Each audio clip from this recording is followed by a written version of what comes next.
Napoli. Quando che arrivi a Napoli per una vacanza d'estate con tutta la famiglia, per 2 giorni stai a pensare a chi te l'ha fatto fa. Napoli è un sogno, misteriosa e pure reale. Non la capisci subito e non la capisci perché non è una città, ma sono tante città, tutte ammischiate, una diversa dall'altra.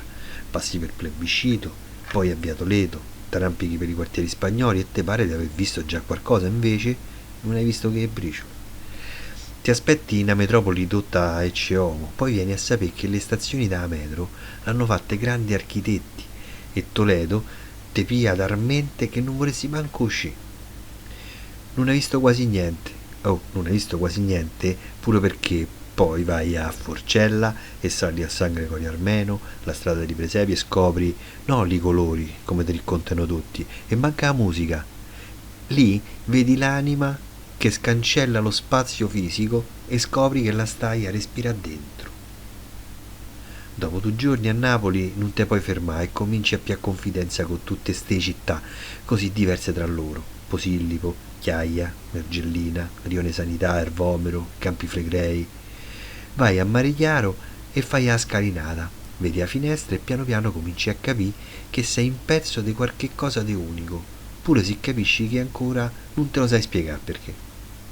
A sto punto cerchi una pizzeria, di quelle storiche, ma ti accorgi che è una ricerca vaga, pure perché nelle miriadi di pizzerie quasi tutti i forni sono piccoli capolavori con una storia di svariati anni.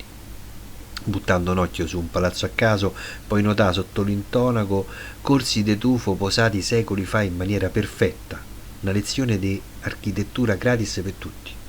Scopri la Galleria Umberto I, fai un veloce confronto con quella di Milano e stai lì a cercare dettagli e differenze tra queste due opere meravigliose. Poi a Napoli non ti servono app impicciate per visitarla, se chiedi qualche informazione te la spiegano al dettaglio, se non ti accompagnano proprio. Sì, a Napoli ci stanno cose patrimonio dell'umanità, ti affascina, è unica, eppure ti sfugge sempre qualche cosa e che qualche cosa lo scopri nello stesso momento in cui te ne stai a via, perché per un momento, un attimo, ti commuovi e capisci qual è la tua anima, che non è fatta dei posti, opere, cultura, dei colori o del cibo, no, e il vero patrimonio sono i napoletani. Senza di loro questa sarebbe solo una gran bella città, ma non una città unica al mondo.